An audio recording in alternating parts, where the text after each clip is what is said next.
ಅವತ್ತು ಇದ್ದಂತಹ ಒಂದು ಪೊಸಿಷನ್ ಇರ್ಬೋದು ನೀವು ಇವತ್ತು ಇಷ್ಟು ಸಿನಿಮಾಗಳನ್ನ ಮಾಡ್ತಿದ್ರಾ ಇಷ್ಟು ಲೈನಪ್ಸ್ಗಳು ಆಗ್ತಿರುವಂಥದ್ದು ಅದು ಒಂದು ರೀತಿ ತೃಪ್ತಿ ಇದೆಯಾ ಜೀವನದಲ್ಲಿ ಅಥವಾ ಇಲ್ಲ ಇನ್ನಷ್ಟು ಮಾಡ್ಬೇಕು ನಾನು ಇನ್ನು ನೆಕ್ಸ್ಟ್ ಟಾರ್ಗೆಟ್ ನಂದು ಇಲ್ಲಿಗಿದೆ ಅನ್ನೋ ಥರನ ಏನು ಟಾರ್ಗೆಟ್ ಇರ್ಬೋದು ನಿಮ್ದು ದ ಅಲ್ಟಿಮೇಟ್ ಅನ್ನೋದು ನಾವು ಪದಗಳಲ್ಲಾಗಲಿ ಅಥವಾ ಬರವಣಿಗೆಲಾಗಲಿ ನಾವು ಹೇಳೋಕ್ಕಾಗೋದು ಇಲ್ಲ ಬರೆಯೋಕ್ಕಾಗೋದೂ ಇಲ್ಲ. ಅದು ಒಂದು ಹಂತ ಹೋದ್ಮೇಲೆ ಇನ್ನೂ ಅದಕ್ಕಿಂತ ದೊಡ್ಡ ಹಂತದ ಕನಸು ಇರ್ತದೆ, ಅದಕ್ಕಿಂತ ಮತ್ತು ಇನ್ನೂ ದೊಡ್ಡ ಹಂತದ ಕನಸುಗಳು ನಿಲ್ಲುವುದೇ ಇಲ್ಲ. ಫಸ್ಟ್ ಅವಕಾಶಗಳು ಸಿಗಬೇಕು ಅನ್ನೋ ಅಂಥದ್ದು ಇರ್ತಿತ್ತು. ಅವಕಾಶ ಸಿಕ್ಕ ಮೇಲೆ ಪಿಕ್ಚರ್ ಚಲೋ ಆಗಬೇಕು ಅನ್ನೋದಿತ್ತು. ಚಲೋ ಆದಮೇಲೆ ಈ ಒಂದು ದೊಡ್ಡ ಸಕ್ಸಸ್ ಸಿಗಬೇಕು ಅನ್ನೋದು ಇರ್ತೈತಿ. ಹಾಗೆ ನಿರಂತರವಾಗಿರೋದ್ರಿಂದ ಟಾರ್ಗೆಟ್ ಹೆಂಗೆ ಹೇಳಿ, ಈಗ ಹೇಳಿದ್ರೆ ಅದು ಭಾಳ ದೊಡ್ಡದು ಅನ್ಸ್ಬಿಡ್ತೈತಿ. ಮಾಡ್ಕೋತ ಹೋಗೋಣ ಪಿಕ್ಚರ್ನ. ಬಟ್ ಏನಂದರೆ ಇವಾಗೇನು ಅನ್ಸಿರುತ್ತಲ್ಲ ಅದಕ್ಕಿಂತ ಬೆಟ್ರ್ ಮಾಡ್ಕೋತ ಹೋಗ್ಬೇಕಷ್ಟೆ.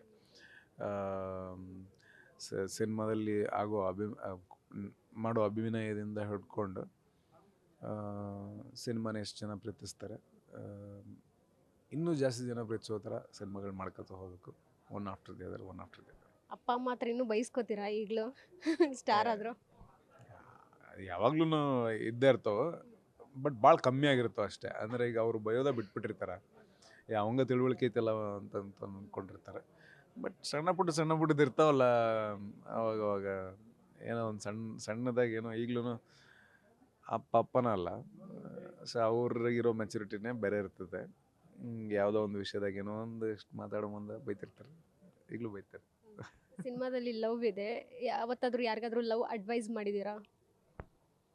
ಅಡ್ವೈಸ್ ಏನು ಮಾಡೋಕ್ಕೆ ಹೋಗಿಲ್ಲ, ಪಿಕ್ಚರ್ನಾಗ ಅಷ್ಟೇ ಮಾಡೋದು. ಹೊರಗೇನು ಅಡ್ವೈಸ್ ಏನೂ ಇಲ್ಲ. ಬೆಟ್ಟಾಗಿ ಫ್ರೆಂಡ್ಸು ಒಂದಿಷ್ಟು ಜನ ಸಂಜೆ ಮುಂದೆ ಮ್ಯಾಗ ಕಾಲ್ ಮಾಡ್ತಾರೆ. ಅದು ಅಂಥ ಹಂತದಾಗ ಕಾಲ್ ಮಾಡಿದಾಗ ಸ್ವಲ್ಪ ತಡ್ಕೋಬೇಕು ಅವ್ರನ್ನ ಅಷ್ಟೇ, ಸಮಾಧಾನ ಮಾಡ್ಬೇಕು ಅಷ್ಟು. ನಮಗೂ ಇದ್ದರು, ನಾನು ಅದನ್ನು ಫೇಸ್ನ ಕ್ರಾಸ್ ಮಾಡಿದ್ದೀನಿ. ಆಮೇಲೆ ಈಗಲೂ ಅವಾಗ ಕ್ರಾಸ್ ಮಾಡ್ತಿರ್ತಾರೆ ಯಾರೋ ಗ್ಯಾಂಗ್ನಾಗ. ಇವಾಗಿಲ್ಲ ಇಲ್ಲ, ಅದಕ್ಕೆ ಟೈಮ್ ಮಾಡ್ಕೋಬೋದು, ಬಟ್ ಇಲ್ಲ ಅಷ್ಟೇ. ಸಿನಿಮಾ ಟ್ರೈಲರ್ ತುಂಬ ಚೆನ್ನಾಗಿದೆ. ಯಾಕಂತ ಹೇಳಿದ್ರೆ ಪ್ಯಾನ್ ಇಂಡಿಯಾ ಸಿನಿಮಾ ಯಾವಾಗಲೂ ಡಾರ್ಕ್ ಮೂಡ್ ಸಿನಿಮಾಗಳನ್ನು ಇಷ್ಟಪಡೋವಂಥದ್ದು. ಜೊತೆಗೆ ಈ ರೀತಿ ಸಿನಿಮಾಗಳನ್ನ ತುಂಬ ಜನ ಮಿಸ್ ಮಾಡ್ಕೋತಾ ಇದ್ದಾರೆ ಈಗ. ಅಂದರೆ ಫ್ಯಾಮಿಲಿ ಎಂಟರ್ಟೈನ್ಮೆಂಟ್ ಇರ್ಬೋದು, ಸೆಂಟಿಮೆಂಟ್ ಇರ್ಬೋದು, ಪ್ರತಿಯೊಂದು ಸೀನ್ಸ್ ನಮಗೆ ಬೇಕು, ನಮಗೆ ಖುಷಿ ಕೊಡುವಂತಹ ಒಂದು ಸಿನಿಮಾ ಬೇಕು ಕಂಟೆಂಟ್ ಅನ್ನೋದು. ಅದು ಖಂಡಿತವಾಗ್ಲೂ ನೀವು ಕೊಡ್ತಾ ಇದ್ದೀರಾ ಈ ಸಿನಿಮಾದಲ್ಲಿ. ಐ ಥಿಂಕ್ ಸಿನಿಮಾ ಅದೇ ಎಲ್ಲ ವಯೋಮಾನದವ್ರಿಗೂ ಇಷ್ಟ ಆಗೋ ಥರ ಐತಿ ಪಿಕ್ಚರು. ಏನಕ್ಕೆ ಅಂದರೆ ಅವರಿಗೆಲ್ಲ ಕನೆಕ್ಟ್ ಆಗುವಂಥ ಅಂಶಗಳಿದಾವೆ ಅಂತ. ಸೆನ್ಸ್ ಇದು ಒಂದು ಜರ್ನಿ ಇರೋದ್ರಿಂದ ಪಿಕ್ಚರ್ದು, ಆ ಜರ್ನಿಲಿ ಒಬ್ಬೊಬ್ರಿಗೆ ಒಂದೊಂದು ಥರ ಕನೆಕ್ಟ್ ಆಗೋತ ಹೋಗುತ್ತಾ ಅಂತ. ಸೊ ಲೆಟ್ಸ್ ಸಿ, ನೋಡೋಣ ಏನಕ್ಕೈತೆ ಅಂತ. ಕರ್ನಾಟಕಕ್ಕೆ ನೀವು ಹೋಗಿ ಪ್ರಚಾರ ಮಾಡೋದು ಬೇಡ, ನಿಮ್ಮ ಹುಡುಗರೇ ಪ್ರಚಾರ ಮಾಡ್ತಾರೆ ಅಲ್ಲಿ. ಬ್ರ್ಯಾಂಡ್ ಅಂಬಾಸಿಡರ್ ಆಗಿದ್ದೀರಾ ಅಲ್ಲಿ. I am happy and I am proud about it. ಹಂಗೆ ಅವ್ರಿಗೆ ಕರೆದಾಗಲಿ, ಅವ್ರ ಖುಷಿಯಿಂದ ಬಂದು ಮಾತಾಡಿದಾಗಲಿ, ನಮ್ಮ ಕಡೆಯಿಂದ ಹೀರೋಗಳು ಯಾರೂ ಇರಲಿಲ್ಲ ಅಂತಂದಾಗ ಅದೊಂದು ಸ್ವಲ್ಪ ಬೇರೆ ಥರ ಅನ್ಸುತ್ತೆ, ಎಮೋಷ್ನಲ್ ಅನ್ಸುತ್ತೆ. But at the same time ಅವ್ರು ಹಂಗಂದಾಗೆಲ್ಲನೂ ಖುಷಿ ಆಕೈತಿ.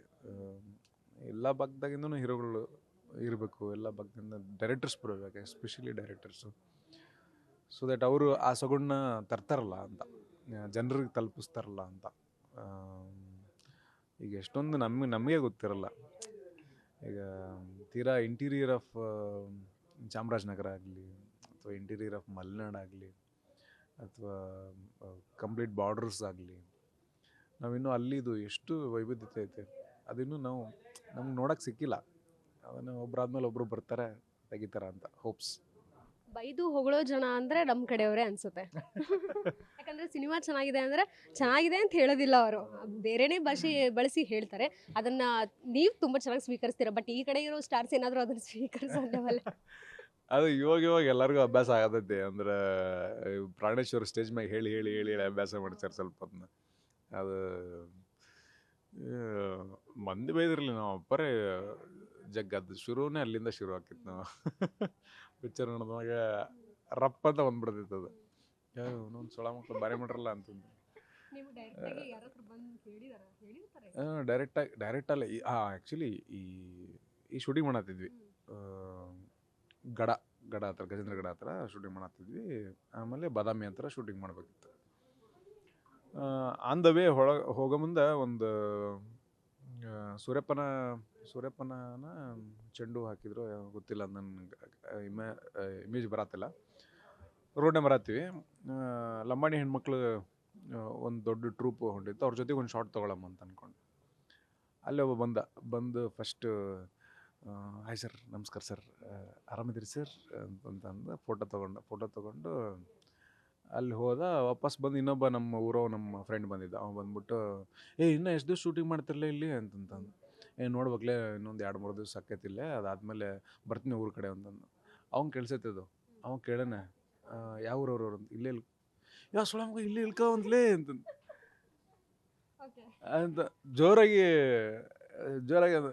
ನಾನು ಹಿಂಗೆ ತೋರ ಸರ ಇಲ್ಲೇ ಇಳ್ಕಲ್ರಿ ನೀವು ಅಂತದ್ದು. ಪಟ್ಟಂತ ಹಿಂಗೆ ಚೇಂಜ್ ಆಯ್ತು. ಸೊ ಅದು ವೆರಿ ಕಾಮನ್. ಆಮೇಲೆ ಅದು ಮಾತಾಡಿ ಭಾಳ ಕಾಮನ್ ಆಗೈತೆ. ಆಮೇಲೆ ಯಾರು ಬೈಬೇಕನ್ನೋ ಇಂಟೆನ್ಷನ್ದಾಗ ಬೈಯೋದಿಲ್ಲ ಅಲ್ಲ. ಸೊ ಹಿಂಗಾಗಿ ಅದೇ. ಓಕೆ, ಆಲ್ ದ ಬೆಸ್ಟ್ ನಿಮ್ಮ ಸಿನಿಮಾಗೆ. ಇನ್ನಷ್ಟು ಜಲಕ್ಗಳನ್ನು ಆಗಾಗ ಬಿಡ್ತಾ ಇರಿ. ಈಗ ಹೆಂಗೋ ಟ್ರೈಲರ್ ಬಿಟ್ಟಿದ್ದೀರಾ, ಸಾಂಗ್ ಬಿಟ್ಟಿದ್ದೀರಾ, ನೆಕ್ಸ್ಟ್ ಏನು ಬಿಡ್ತೀರಾ? ಸಿನಿಮಾನೇ ಇವಾಗ ಬೇಬಿಗಳ ದಿನಕ್ಕೆ ಏನಾದರೂ ಬಿಡ್ತೀರಾ? ಈಗ ಜನವರಿ 31ಕ್ಕೆ ಸಿನಿಮಾನೇ ರಿಲೀಸು. ಈ ಸಿನಿಮಾ ರಿಲೀಸ್ಗೂ ಬಿಫೋರ್ ಒಂದು ಸಾಂಗ್ ಬರ್ತೈತಿ ಕ್ಲೈಮ್ಯಾಕ್ಸ್ನಾಗ. ಅದು ಒಬ್ಬರು ನಮ್ಮ ಮಯೂರೇಶ್ ಅಂತ ಮ್ಯೂಸಿಕ್ ಡೈರೆಕ್ಟರ್ ಮುಂಬೈ ಅವ್ರ ಸ್ನೇಹಿತರು ಒಬ್ರು ಇದ್ದಾರೆ, ಅವ್ರು ಹಾಡ್ಯಾರ ಅದನ್ನ. ಅದು ಒಂದು ಹಾಡು ಇಂಗ್ಲೀಷ್ನಾಗ ಐತೆ. ಅದು ನನಗೆ ಎಂಟೈರ್ ಆಲ್ಬಮ್ ಇಷ್ಟ. ಬಟ್ ಆ ಸಾಂಗ್ನ ಭಾಳ ಸರಿ ಕೇಳೀನಿ. ಆ ಸಾಂಗ್ನ ಭಾಳ ಸರಿ ಕೇಳಿದ್ದೀನಿ. ಬಿಕಾಸ್ ಆ ಪೋರ್ಷನ್ ಶೂಟ್ ಮಾಡ್ಬೇಕಾದ್ರೆ ಆ ಹಾಡು ಕೇಳಿದಾಗೆಲ್ಲ ಆ ಫೀಲ್ ಕೊಡೋದು, ಆ ಶೂಟಿಂಗ್ ಮಾಡೋವಂಥ ಸಂದರ್ಭಗಳದ್ದು ಫೀಲ್ ಕೊಡೋದು. ಸೊ ಇದು ಕೇಳ್ಕೊಂಡಿರ್ತೀವಿ.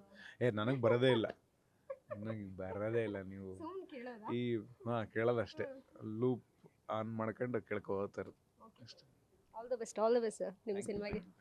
ಅದೆಷ್ಟು ನಟ ನವೀನ್ ಶಂಕರ್ ಅವರ ಮಾತಾಗಿತ್ತು. ಕ್ಯಾಮರಾಮನ್ ಅಜಯ್ ಜೊತೆ Keerthi Bachal, guarantee news, Bengaluru. Guarantee news, ಸುದ್ದಿ ಖಚಿತ, ನ್ಯಾಯ ನಿಶ್ಚಿತ.